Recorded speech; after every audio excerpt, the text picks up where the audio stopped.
Note 3. Le complément du masdar.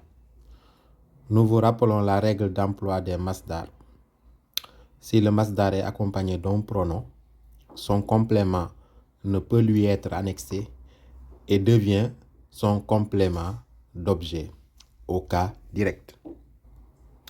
Par exemple, dans cette phrase, wa'adahum ar-ra'isul mudirul am biman ihim mukafa'atan.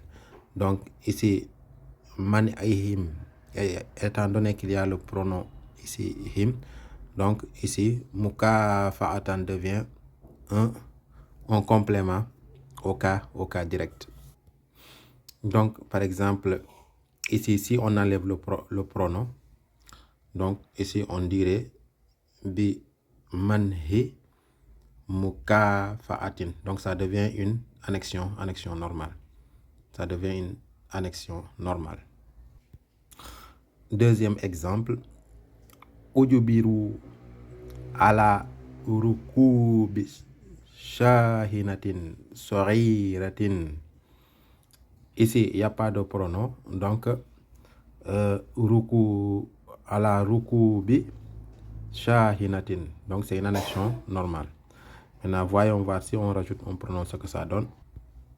Donc si on rajoute le pronom, ça donne ala rukubihim shahinatan soriratan. Donc ça devient un complément au cas direct. Note 4.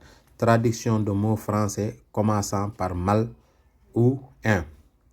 On emploie en arabe le mot sou qui signifie mal, mauvais, qui est le contraire de husn. Son contraire c'est husn, qui est le bien, bon, comme substantif. Par exemple, par malchance se dira li sou il hazzi. Malnutrition se dira sou tardiyati. La maltraitance se dira sou muamalati. L'incompréhension ou le malentendu se dira sou fahmi.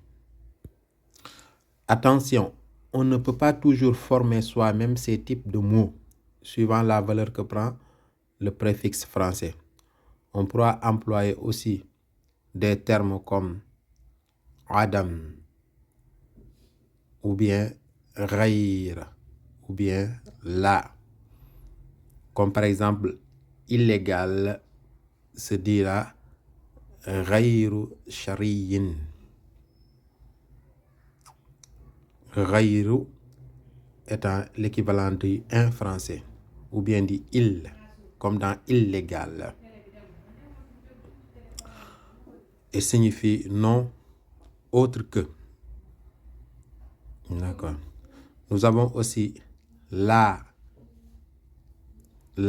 comme dans la toussa incalculable. Note 5.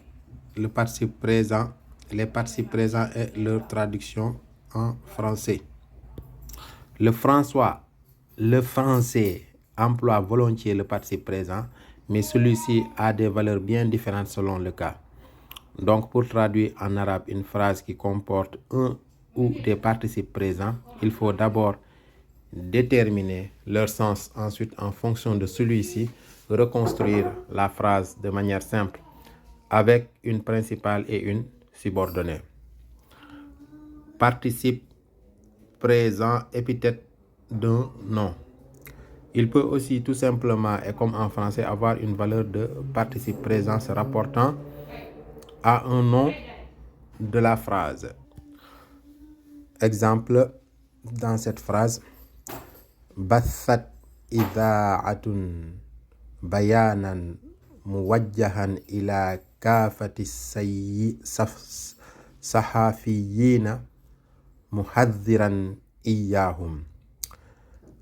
Traduit en français, une radio a diffusé un communiqué à l'adresse de tous les journalistes les mettant en garde.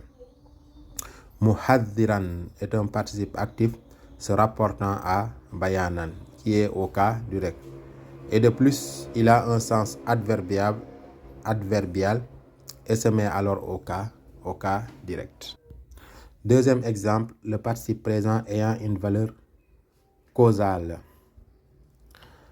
Lamma kanat sharikatul fasuliya ala washki i'laniha anil iflasi tawaqqafa al-ummalu anil shughli. Traduction. La société Fasoulia étant sur le point de déposer le bilan, les ouvriers ont débrayé. Si vous aviez cette phrase à traduire en arabe, vous ne pourriez pas employer comme en français un participe présent. Donc, vous devez analyser sa valeur causale ici et vous introduisez votre phrase arabe par lamma kanat, étant donné qu'elle était. De même, dans cette phrase, lamma kanatir ru'yatu sayyi'atan ishtadda zihamu, la visibilité étant mauvaise, la circulation est devenue difficile.